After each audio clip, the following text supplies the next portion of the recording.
Care to chat? Hello and welcome to the latest in this new series of the popular Northern Ireland Social Care Council's podcast, Care to Chat. I'm Wendy Austin and it's my pleasure to host these episodes, hearing the stories of those who work in social care and of social workers, why they want to do their jobs, why they love to do the work, and of course the experience of those who are service users. What they all want is for it to work well, for the public to be protected. So how do we ensure that that happens? Well, it's one of the main reasons that the Social Care Council was established, and at the heart of everything is something called fitness to practice. Helen McVicker is Head of Fitness to Practice in the Social Care Council. Helen, it's good to have you with us today. Thanks for being here. Hello, Wendy. And as I mentioned there, it is a key reason really why the Social Care Council was established back in 2001 to protect the public. So in what ways do you try to achieve this? Yes, as you say, Wendy, we were established in 2001 under the Health and Personal Social Services Act, and the legislation really made provision for the registration, regulation and training of social workers and social care workers, and conferred on us really duties associated with promoting high standards of conduct and practice and high standards in training. So I suppose one of our key responsibilities is to keep a register of social workers and social care workers in Northern Ireland, and that register is actually one of the largest within the wider health and social care system. So at the minute it's just short of 47,000 registered social workers and social care workers. So we have a gatekeeping role really to ensure that only those of good character and with the necessary physical and mental health and competence and skills are actually able to register with the Social Care Council to become a social care worker. I suppose previously, prior to our existence, people were able to move around the system. So, you know, even maybe where someone's conduct or practice or behaviour had been harmful or exploitative, perhaps, to those individuals they worked with and supported, there was no way of really locking that, I suppose, individual down, and they could maybe finish one employment on a Friday and turn up somewhere else on a Monday. So I think the fact that we have that register, and there's also those who are working in Northern Ireland as social workers or social care workers are compulsorily required now to be registered with the Social Care Council, and that hopefully helps assure the public of, you know, a basic benchmark level of care that they can expect to receive, care that is safe and effective and of good quality. Within Fitness to Practice, then, we would respond to any concerns that are raised with us about the conduct or practice of a registrant. And those concerns can be raised really by employers or by members of the public, those who are in receipt of social work or social care services. And then within Fitness to Practice, we will undertake initially preliminary inquiries and if necessary, then a fuller investigation, really, as opposed to determine whether we would need to restrict that registrant's practice in any way, or in the most serious cases actually remove their registration from them. Well, we'll come back to that in a moment, Helen, that business about raising a concern. But I suppose I was a bit surprised that it took until 2001 before something like this was set up. And maybe there are two ways of looking at it. You know, for some people, it's a bit of a nuisance having to register and all of that kind of thing. But on the other hand, for the really competent and concerned social workers or social care workers, it's a real safeguard for them to know that you have their back. Yeah, and I suppose we're one of the relatively newer regulators to the pitch. You know, if you think of something like medicine, for example, has been probably regulated in some shape or fashion since the 1800s. So although we've been around since 2001, we're still fairly new in that regard. And yes, I suppose I often think that registration, it should be more carrot than stick. We really want our registrants to be proud of the fact that they are registered. They're held to account. They sign up to adhere to standards of conduct and practice. So we and those standards really should guide and direct registrants in their day-to-day practice. We want them to own those standards and to be proud of trying to live up to them, which for most of the workforce they do. One of the key things I like to stress is that of those 47,000 registrants on our register, on an annual basis, only about 1% ever come across the radar of fitness to practice. So we can be assured that in the main, the other 99% really are complying with their standards and working very hard on a day-to-day basis to ensure that those service users and families they support receive a high quality, safe and effective service. Well, certainly it's been interesting that virtually all of the people, in fact, I think all of the social workers and social care workers that we've spoken to in this 2 series of podcasts have been enormously proud of the fact that they are registered social workers. Yes. And right from your chief executive through everyone else that we've spoken to, Kula Yusuma, the former children's commissioner and so on. And so there is a real pride there, I think, which is exactly what you're aiming for. Yeah, and absolutely. And I myself am a registered social worker and proud to be. And I think one of the things, maybe particularly for the social care workforce, it's been helpful in raising the profile of that workforce and conferring value, and I think putting them on a par with the range of other professionals that they work alongside with every day. What about public expectations, Helen? How have they changed in terms of how regulators like the Social Care Council should protect them from poor or harmful care? I mean, do enough of them, for a start, know that there is such a thing as the Social Care Council? Have they any idea how to raise a concern? Yes, I think it's fair to say that the majority of concerns that are raised with us are raised by employers, perhaps where they are taking a registrant, through an internal, perhaps disciplinary process. So only about 8% of concerns are raised with us, from members of the public service users, which is you could maybe say is quite low.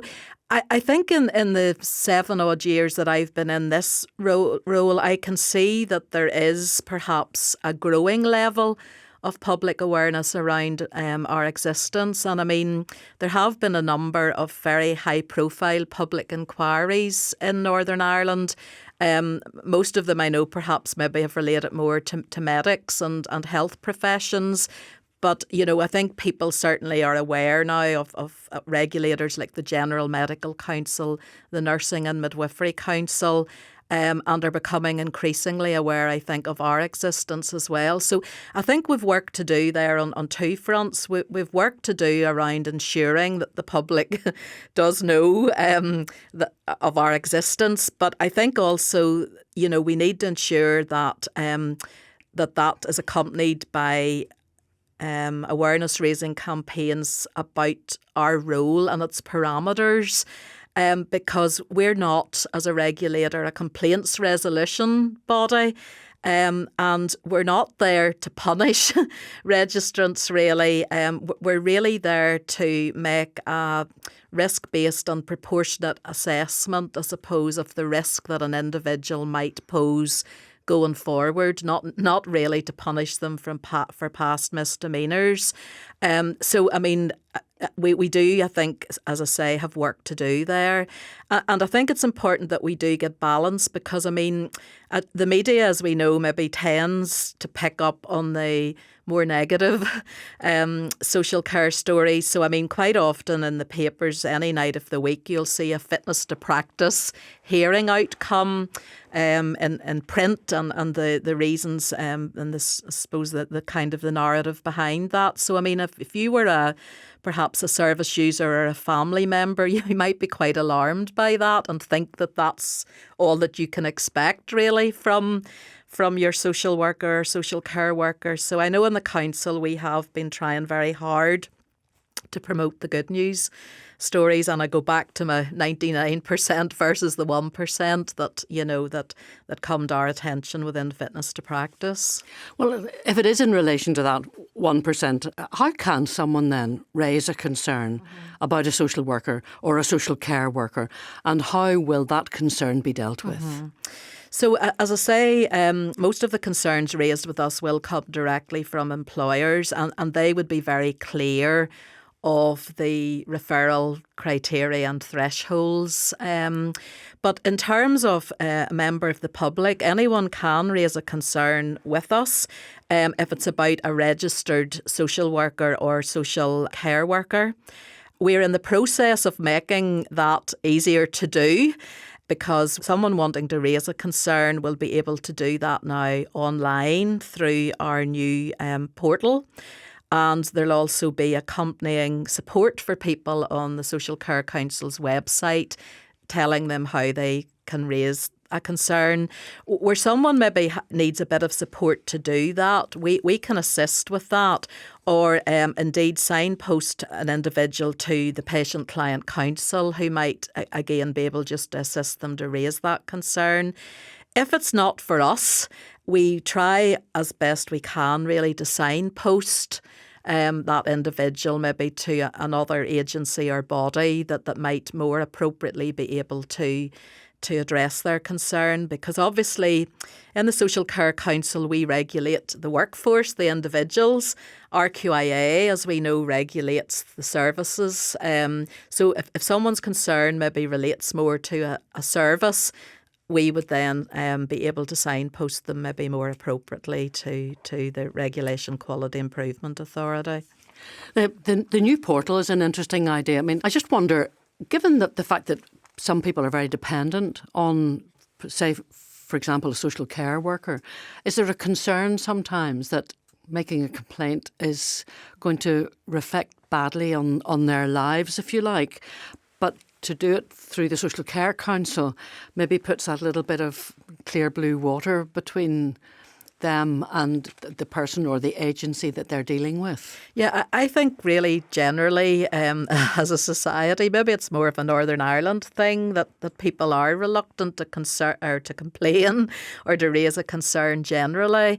I think, additionally, people maybe are afraid of getting their social care worker into trouble, or they might maybe even have concerns that they might lose the service as a result of raising a concern. And of course that is not the case. I mean, I think in the council we would be keen that for people to try and raise their concern locally as far as possible in the first instance. I mean, I think any good complaints process should try and support and facilitate local resolution, because I mean the provider of that service, for example, or that employer is often best placed to deal with the concern quickly. And as the employer of that individual, to hold that individual to account if perhaps their practice isn't what it should be. So, I mean, we do support local resolution in the first instance, but again, that wouldn't be a debar to people coming directly to us either if they feel for whatever reason they can't or don't want to maybe raise it with their actual social care worker or with their employer. So there is flexibility around that. And certainly, again, we do have a format for people to kind of capture their concerns. But again, we would accept their concern in any format really, and seek to try and reassure and address it as best we can. So what sort of concerns can you deal with and what can't you deal with? What are the cut-off points Yes. between the sorts of issues that maybe an employer can deal with and what then they need to refer on to the Social Care Council? We in the council have what's known as a standard of acceptance, and that again is available on our website, or we can provide it to people on request. And that really sets out, I suppose, the sorts of things that we can consider within fitness to practice and what we can't. And that's helpful, I think. That standard's not intended to be rigid or unbending, but it is, I suppose, just to give people a clearer sense of the sorts of issues that the council can look at. So, I mean, someone has to be, the person has to be registered with us for us order to have a mandate, I suppose, to carry out any sort of inquiry or investigation process. And we would focus more really on where serious breaches of the standards of conduct and practice have occurred. So certainly anything that relates to abusive or neglectful care delivery, any kind of exploitation, financial abuse, misappropriation of public monies, inappropriate relationships where maybe professional boundaries have been breached. Again, where we become aware that someone maybe is facing criminal charges or has been convicted of a criminal offence that would have a bearing on their role as a registered worker. So really we're looking at serious breaches of the standards. A good employer should be able to manage most minor breaches. And they'll do that in a number of ways. We would support employers around trying to recruit the right people into social care to begin with, but then to ensure that they receive good induction, they receive, good ongoing training and support and supervision. And most employers will have their own internal processes that can be initiated when things maybe do start to go awry. So the cut-off really, I suppose, is where what the employer can put in place isn't deemed sufficient to manage the risk, effectively, and where that person might present a risk to the public going forward. And then that's where we do need to kind of come on board, really, in a sense, just to ensure that public risk is managed effectively. So let's take a scenario where that has happened and where you've been brought in, and what happens then? What can you do that the employer can't do? So I suppose to give you maybe one example, maybe where a concern has been raised with the employer around maybe very poor or neglectful care at the more extreme end. An employer can suspend that person from their employment, but again, there would be nothing necessarily to stop that person working elsewhere. And what we find increasingly now is that social care workers sometimes have more than one employer. So, for example, in the council, we can impose what's known as an interim suspension order, which actually would suspend that person from the register, which means that they wouldn't be able to take up work in any role where social care council registration was required. So the employers have to check, do they, before they take somebody on that they're fit to practice? Yes, well, and there are checks and balances there. For example, one of the things that an employer will do is to take up an excess NI check, for example, which will actually highlight if that person perhaps has, a criminal, a relevant criminal conviction or, a offence. So employers will, and they'll obviously take up references, and, none of these things in and of themselves, as we know, are foolproof, but a good employer will absolutely try to satisfy themselves that the person that they're employing is fit to practice. And obviously then through our registration process, we undertake an additional level of checking and scrutiny, and, will require a person as part of their registration to declare any relevant matters, be those criminal matters, previous disciplinary matters, or serious maybe health concerns that might have an impact on their ability to do their job safely. You mentioned Access NI there, and you talked as well about one of the trigger points being something like becoming aware of criminal charges. What other organisations or bodies do you work with to help ensure that service users are kept safe from harm? Yes, we're only really, I suppose, one organisation within the overall, I suppose, public protection safeguarding landscape, really. We do work very closely with all employers, and I mean, within the Social Care Council, we regularly engage. I think we have about 500 employers, really, of social workers and social care workers. We work very closely with the adult protection teams within the health and social care trusts. I mentioned earlier with the Regulation Quality Improvement Authority, because obviously they're the system regulator and they regulate the services that our registrants work within. So we engage regularly with RQIA. We would work with the Disclosure and Barring Service, and that's the scheme that can actually bar individuals from working with children and or adults. And we also work very closely with the Common Law Police Disclosure Unit within the PSNI, because social work and social care, I suppose, is a sort of notifiable occupational sort of a scheme, or falls within the provisions of that. So the police, again, will disclose to us where they perhaps arrest or charge or bail someone known to work in social work and social care, where they feel that the alleged offence, might have a bearing. One of the new initiatives just that is being launched next month, RQIA have taken the lead in this, but we're one of the signatories, and will participate then in the I suppose the enactment of what's known as a shared intelligence framework. And that's really a protocol that will enable all the regulators in Northern Ireland to share intelligence, because we do share responsibility in supporting quality and safety in the provision of care, and that will enable us to share information that we respectively hold and which might indicate risks to people who use services, their carers or families. Oh, well, that'd be useful. So it'll all be joined up, really. Yes, absolutely. I no suppose cracks. we've been doing it anyway, but this I think just puts maybe more of a structure around that, and just maybe adds an additional sort of layer of robustness and governance to it all. The fitness to practice process, Helen, it must be pretty stressful for a social worker or social care worker who is subject to a concern.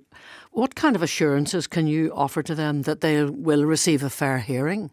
Yes, I think the first thing to say really is, to go back to those referral thresholds. So, I mean, whenever a concern's raised with us, we will look at it against our standard of acceptance policy to determine if it is for us, because sometimes the concerns, they might be at a lower level. They're real to the person experiencing them, but, it might not be something that necessarily needs to come to the regulator. So I suppose we would offer an assurance that we do seek to be proportionate and risk-based really throughout the process. Also, we can't run with a matter unless there's the evidence to support the concern. Because it's fair to say, in a minority of cases, but we do at times receive concerns maybe that are maybe vexatious in nature. So, I mean, we won't run with anything unless we can secure a body of evidence. So it's not just about someone making an allegation about their social worker, social care worker. We need, I suppose, evidence in whatever shape or form to support that.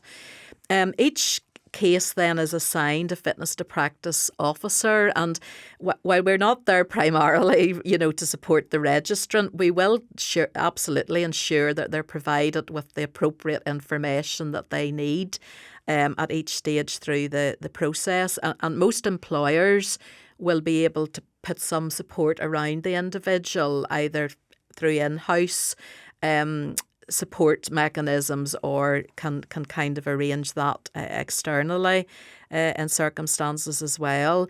The registrant will be encouraged and invited to respond, and share their perspectives at each stage of the process as well. We encourage them where they can to seek representation, whether that's legally or through a professional association. And I suppose the other thing to say is that we will always try and endeavour where we can to keep the person in work if possible. Some of the sanctions available to us allow the person to remain in work with just some additional checks and balances and safeguards. So we'll do that where we can and where the risk level, enables us to do that. We will go for the least severe sanction, I suppose, to manage the risk. And I mean, we do factor into any of our decision making the whole concept of remediation. So we do look to see if the conduct or practice that has occurred is capable of being remediated. Now, if someone maybe has stolen £20,000 from a vulnerable service user, it's hard to see that is remediable. But there are other things that can be remediated, maybe through training, additional training or supervision, for example. So again, we'll explore whether there is potential there for the person to remediate the conduct or practice. So would be the first to say it, and we're very aware that it's very stressful for the individuals who are subject to fitness to practice processes, but we do try to keep people informed, involved, and in terms of our end, to expedite considerations as quickly as possible, so they're not hanging over people for months and months. There's a lot of change going on in the health and social care system at the moment, when there isn't a day or indeed a news bulletin that passes without something being on. How do you see the fitness to practice regime changing or evolving over the next couple of years to reflect that in response to the changes? Yeah, and I suppose if you look at the principles of good regulation generally, one of the key principles that's highlighted time and time again is the need for regulators to be agile. And we do try to be agile within the Social Care Council, so to be proactive rather than reactive. And it's very important that our processes continue to be fit for purpose, and I suppose reflect the needs of the modern and modern workforce within a constantly changing landscape. I think with regulation generally, there can be that pendulum swing where sometimes people think there's too much regulation, and then at times maybe too little regulation, and that can be influenced by the particular government in power and maybe their particular ideologies. But then if you look at something like the Lucy Letby case recently, that then might result in a bit more of a clamour towards, more regulation, tighter regulation. Another term that's used quite often is right touch regulation. So that's about ensuring that what we do within fitness to practice is based on a proper evaluation of risk, a proportionate response, and is outcome focused. I suppose sometimes fitness to practice could be criticised as being a bit like locking the stable door after the horse has bolted. So our processes kick in perhaps when the harm has already occurred. So we, like many workforce regulators, are actively focused on how our responses can be more preventative rather than reactive. There's a term, I suppose, that's used a lot at the minute in regulation called upstreaming, and it's really about trying to identify try to prevent the person falling into the river in the first place, and not then ending up downstream within a fitness to practice process. So that focus needs to be about preventing harm occurring and small problems becoming big problems. So we've been working very closely with employers and other stakeholders in a range of more positive and proactive endeavours at that more preventative sort of end of the continuum. That's very interesting. And you mentioned the Lucy Letby case there. And one of the things that came out quite clearly in it was the importance of, and in that case, lack of listening early enough to people who were concerned about what they thought was going on. And that's something which permeates the health service, isn't it? People are often afraid to say, or if they do say, they're regarded as troublemakers and maybe not listened to. I mean, maybe that's too far upstream for you, but how important is that? A very important point, Wendy. And I mean, none of us would underestimate how difficult it is for someone to speak up. We know we use the term whistleblowing sometimes, and that maybe in and of itself puts people off. But it's so important that people do. And actually within our standards of conduct and practice, that is one of the requirements, that people do speak up. They raise a concern with their employer or indeed with an outside body if they feel they're not being heard within their employment context. We have also produced guidance for our registrants on how to raise and escalate a concern. And I know there's a lot of work underway at the minute within the department, just really around that whole being open agenda.